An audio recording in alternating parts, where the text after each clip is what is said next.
ఏ నాయకుడైనా నిలబెట్టాల్సింది నాయకత్వమే తప్ప వారసత్వం కాదు. రాజకీయ వారసత్వంతో పాటు పార్టీని నడిపే సమర్థత, నాయకుల్ని ఒప్పించే లౌక్యం, క్యాడర్తో అటాచ్మెంట్ లేకపోతే ప్రజాక్షేత్రంలో మొత్తం రాజకీయ వ్యవహారమే బెడిసికొట్టే ఛాన్స్ ఉంది. ఇందుకు ఆనాటి నుంచి ఈనాటి వరకు ఇండియాలో చాలానే ఎగ్జాంపుల్స్ ఉన్నాయి. అప్పటి పరిణామాలు ఆనాడు ప్రాంతీయ పార్టీల నాయకత్వ ముఖ చిత్రాన్ని మార్చేశాయి. అప్పటికీ ఇప్పటికీ పెద్ద తేడా ఏం లేదు. ఈ జనరేషన్ పాలిటిక్స్లోనూ అదే కంటిన్యూ అవుతోంది. రేపటి రోజున తెలంగాణలోనూ అదే జరిగే అవకాశం కనిపిస్తోంది.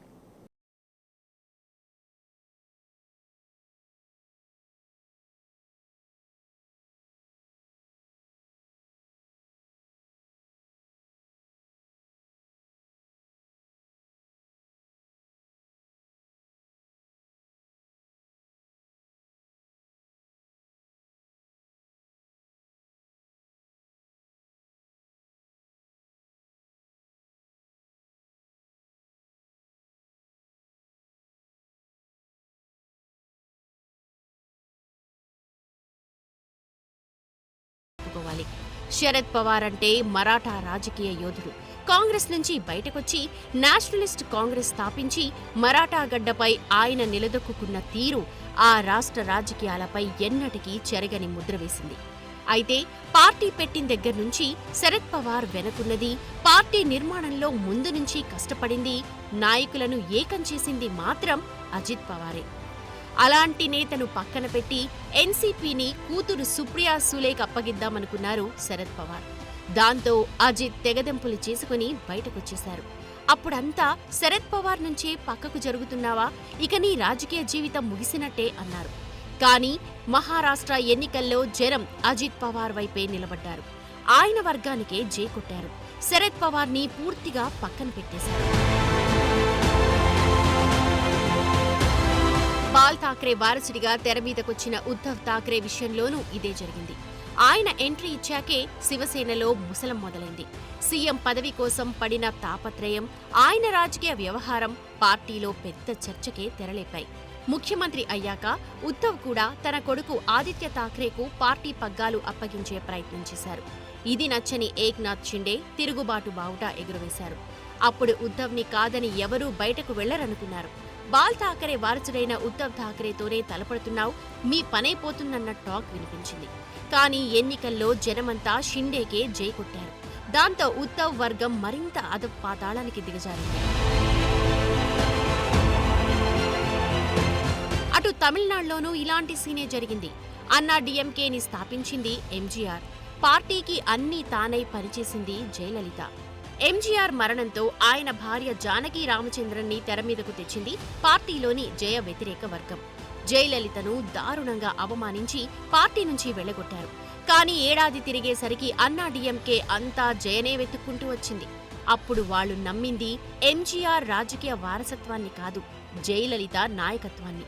ఆ తర్వాత ఆమె పార్టీని నిలబెట్టిన తీరు, అధికారంలోకి తెచ్చిన పేరు జయకే దక్కాయి. తెలుగుదేశానికి కూడా ఇలాంటి చరిత్రే ఉంది.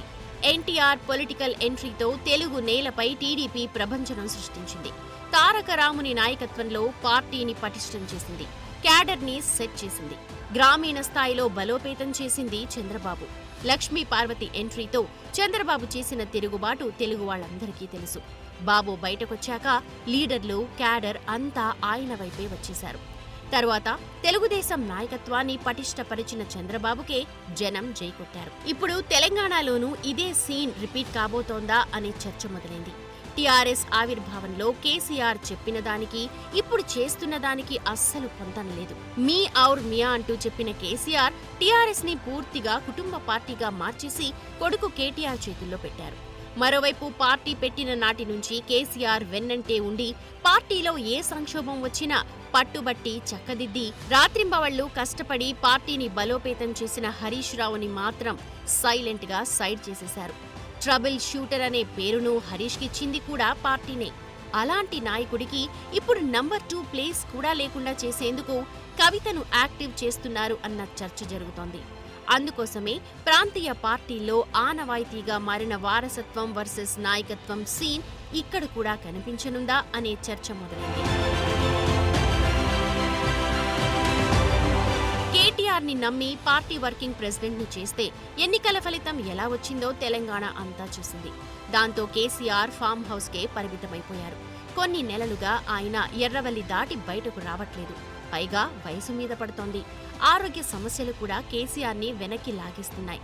దాంతో కేసీఆర్ తరువాత అంత దూకుడుగా పార్టీని నడిపేదెవరన్న ప్రశ్న తలెత్తితే అసలు సమాధానమే దొరకట్లేదు. ఇప్పటికే కేటీఆర్ పనితీరు, వ్యవహార శైలిపై అనేక విమర్శలు ఉన్నాయి. ఆయనేం చేసినా అది తిరిగి తిరిగి పార్టీకే తగులుతోంది.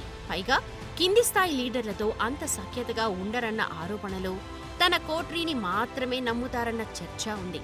కానీ హరీష్ రావు అలా కాదు. ఆయన వర్కింగ్ స్టైలే డిఫరెంట్. కింది స్థాయి లీడర్లనే కాదు, కార్యకర్తలను కూడా కలుపుకొని వెళ్లే తత్వం ఆయనది. మరి కేసీఆర్ గనక పూర్తిగా కేటీఆర్ కు పార్టీ పగ్గాలు అప్పజెబితే మరో షిండే, అజిత్ పవార్లా హరీష్ రావు మారకుండా ఉంటారా? పైగా కేసీఆర్ దగ్గరున్నంత స్వేచ్ఛ కేటీఆర్ దగ్గర హరీష్ రావుకు ఉండే అవకాశమే లేదు. పైకి కనిపించకపోయినా పార్టీలో మెజారిటీ నేతలు హరీష్ రావు వైపే ఉన్నారన్న చర్చ కూడా ఉంది. ఒకవేళ అటో ఇటో తేల్చుకోవాల్సిన టైం వస్తే మాత్రం కేటీఆర్ కు ఉద్ధవ్ ఠాక్రే, సుప్రియా సూలే పరిస్థితే వస్తుందన్న చర్చ బలంగా వినిపిస్తోంది.